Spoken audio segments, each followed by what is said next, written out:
It is 5 o'clock p.m. in downtown Rockingham. I'm Lance Jenkins. And I'm Kelsey Rushing. And we are live here at beautiful Rockingham City Hall behind us. Plaza Jam coming up tonight. Folks, if you're tuning into this show and it's not yet 8:30 p.m., why don't you put pause and then come back and watch this show later, because Plaza Jam is going to be an exciting event tonight, and we'll be here live on demand when you get back, because Live at 5 starts now.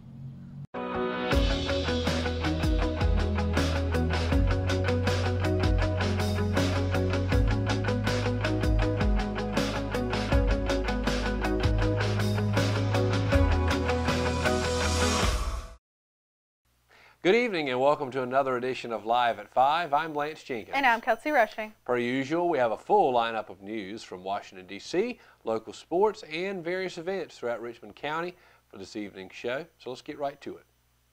And now news from Washington, D.C. affecting Richmond County. Yesterday, Congressman Robert Pittenger joined a bipartisan majority to pass Hurricane Harvey disaster relief legislation. According to Pittenger, quote, "The people of Lumberton, Fayetteville, and Elizabethtown know firsthand the devastation experienced by our friends in Texas. Sadly, they also know how long it can take to recover. Yesterday's vote to help both North Carolina and Texas is just the next step in my long-term commitment to securing necessary disaster relief funding for Cumberland, Bladen, and Robeson counties." Congressman Pittenger also wrote that Secretary of Housing and Urban Development Dr. Ben Carson, Federal Emergency Management Agency Director Brock Long, and House Appropriations Chairman Rodney Frelinghuysen to remind them of ongoing needs in North Carolina. During Wednesday's U.S. House debate on appropriations, Congressman Robert Pittenger requested a meeting to publicly discuss North Carolina's ongoing Hurricane Matthew recovery needs with Chairman John Carter of the Homeland Security Appropriations Subcommittee. Congressman Robert Pittenger, who in June urged his colleagues to support legislation cracking down on sanctuary cities, had this response to President Donald Trump's decision to end the Deferred Action for Childhood Arrivals program. Quote, "Congress makes the law, and so President Trump is correct to ask Congress to fully review and act on a DACA issue." Pittenger also stated that we must not facilitate ongoing deceit of strong immigration policy in any consideration of DACA. We must secure our border, eliminate sanctuary cities, and end efforts to shield illegal immigrants from the rule of law. Of course, the congressman, in talking about the hurricane, is absolutely right in terms of how North Carolina is coming to Texas' aid now, because Texas has come to North Carolina's aid. Definitely. Before. Certainly the Carolinas are no strangers to hurricanes, and of course, mentioning that, a lot of talk right now about the impact that Hurricane Irma will make on this community as well as the entire Carolinas region this upcoming weekend, and of course the early part of this upcoming week. Certainly a lot remains to be seen, but almost certain now that the Carolinas will be impacted by Irma. Folks, when we come back, we'll have more Live at 5 right after a word from our sponsors. With hospice, you guys just outdo yourselves every day. And I really appreciate it. I honest to God don't know what I would do if it weren't for you. The things that you do, I'm in approval of. And thank you. I don't know what else to say other than thank you.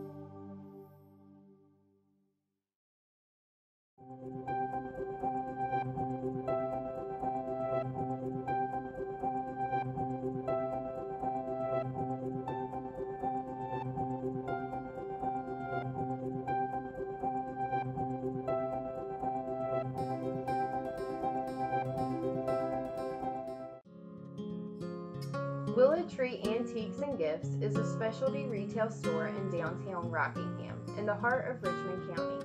We are all about rustic, farm-style home decor and gifts.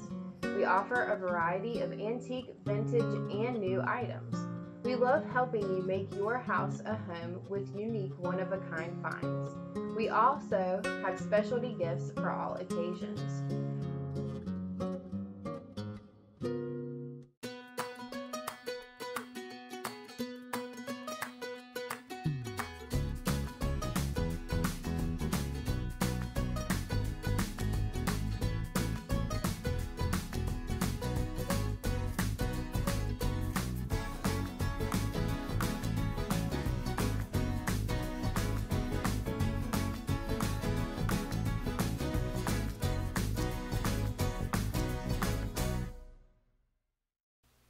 Welcome back to Live at 5. And now for local news. The Richmond Young Professionals are hosting their inaugural Chamber Chase, an amazing race-style scavenger hunt across Richmond County. This event will be full of adventure, challenges, and local trivia. The Chamber Chase will be on Saturday, September 16th from 9 a.m. to 12 p.m.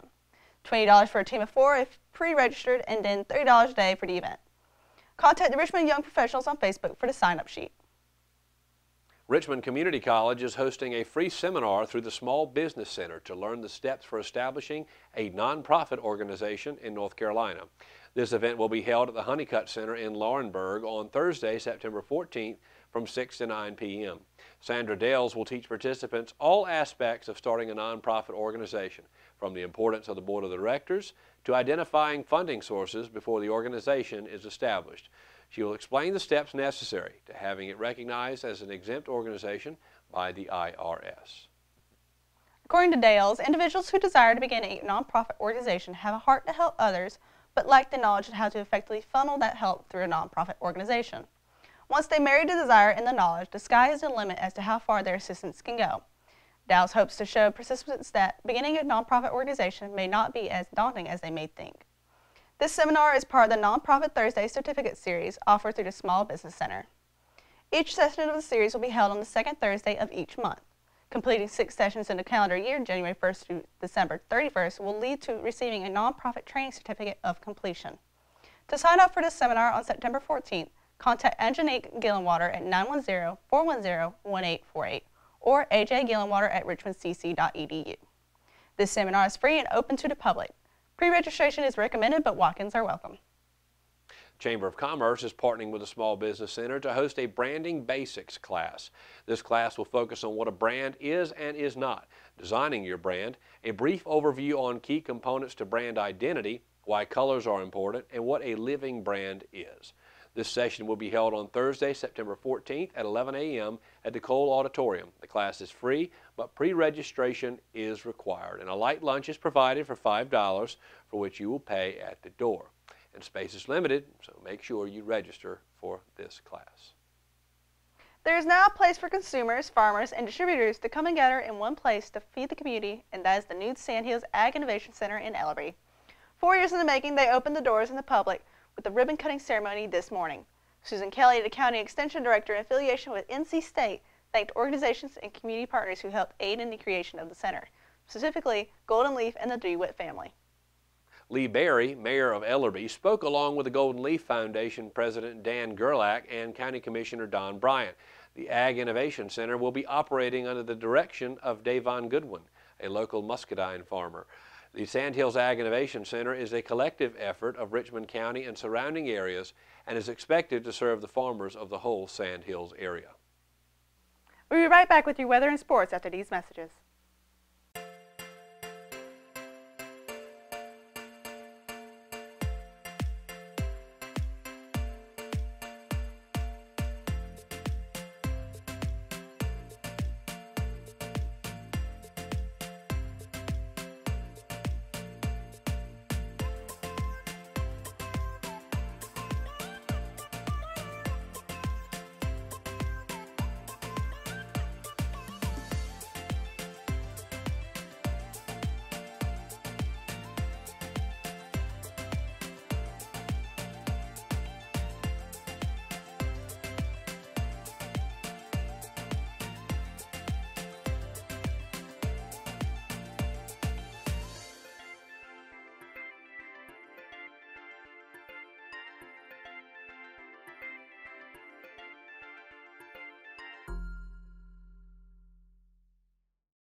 I'm Kelly. I worked at Champion Ford for 2 years. 6 years. 3 years. 1 year. I've been at Champion Ford for 13 years. 1 whole year. 15 years. I'm Jamie and I've been at Champion Ford for 12 years. I've been here 8 years. Champion prices, champion service, champion experience. Get treated like a champion today at Champion Ford. Just down the road from our prices, championfordlincoln.com. We are Champion Ford. Family Pharmacy has been serving Richmond County since April 2007, and we have enjoyed getting to know our customers since then. We take our jobs very seriously, and we'll do whatever we can to make sure you have what you need. Come visit us on Fayetteville Road in Rockingham, and we will treat you like family.